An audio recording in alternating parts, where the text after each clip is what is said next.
जब संपूर्ण वैभव होते हुए भी प्रभु श्री राम का मन व्याकुल था, तब गुरु वशिष्ठ के ज्ञान ने उन्हें विषाद से बाहर निकाला।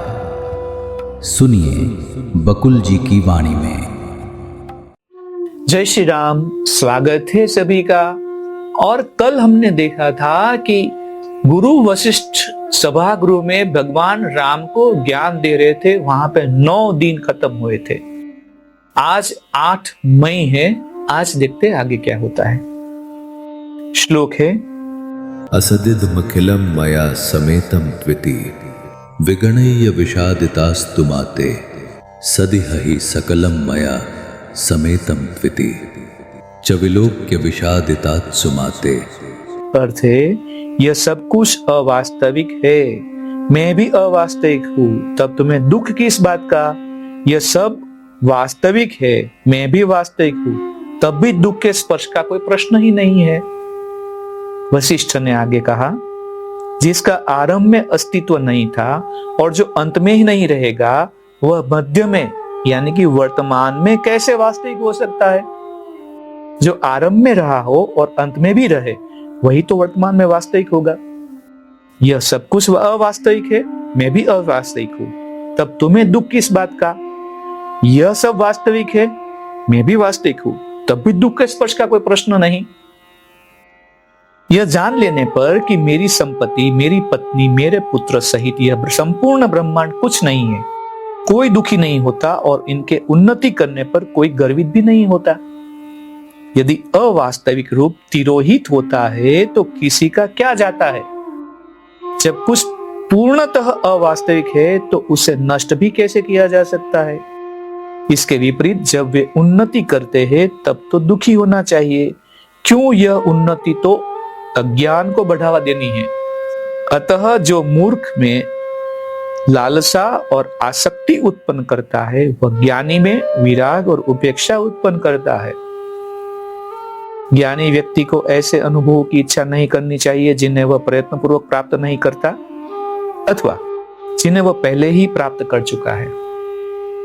यदि कोई इंद्रियों के भोगों की लालसा से किसी भी प्रकार अपने मन को हटा लेता है तो वह अपने आप को भ्रम के सागर में डूबने से बचा लेगा। जिसे संपूर्ण ब्रह्मांड से अपनी एकता का बोध हो तथा जिसमें न किसी की चाह ही हो, न किसी के प्रति घृणा ही, वह कभी भ्रमित नहीं होता। हे राम, इसलिए इस तथ्य को अनुभूत करो कि आत्मा या असीम चेतना ही है जो वास्तविक और अवास्तविक दोनों में से व्याप्त रहती है। इसलिए वास्तविक और अवास्तविक दोनों से ऊपर उठना होगा और फिर अंदर या बाहर किसी पदार्थ को न पकड़ने की आवश्यकता होती है और न छोड़ने की। जो विज्ञ संत इस आत्मज्ञान में अपने को अवस्थित कर लेता है, वह अपने को हर बद्ध मानसिकता या स्वसीमितता से मुक्त कर लेता है। वह फिर उस आकाश की भांति होता है जो अपने अंदर घटित होने वाली किसी भी घटना के प्रभाव से मुक्त रहता है। हे राम, अज्ञान और बद्ध मानसिकता के इस सागर में जिसे आत्मज्ञान रूपी शहतीर मिल गया, उसने अपने को डूबने से बचा लिया। जिसे वह शहतीर न मिला, वह निश्चित रूप से डूबेगा ही। हे राम, इसलिए आत्मा की प्रकृति की जांच तलवार की धार की तरह प्रखर बुद्धि से करो और तब आत्मज्ञान में अवस्थित हो जाओ। तब मन में निहित इन सभी शक्तियों को उस असीम चेतना में देखोगे जो इस संसार को अस्तित्व प्रदान करती है। यही कारण है कि ऋषियों मुनियों का मत है कि मन ही सर्वशक्तिमान है। वैसे ही रहो जैसे आत्मज्ञानी संत रहते हैं।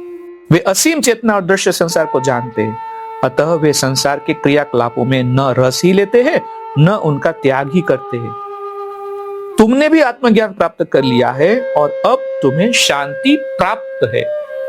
और इस सुंदर बात के साथ इस मणिके को यहां विराम करते हैं। कल देखते हैं आगे क्या होता है। तब तक के लिए जय श्री राम। इस ज्ञान यात्रा में हमारे साथ बने रहने के लिए चैनल को सब्सक्राइब करें और बेल आइकॉन दबाएं।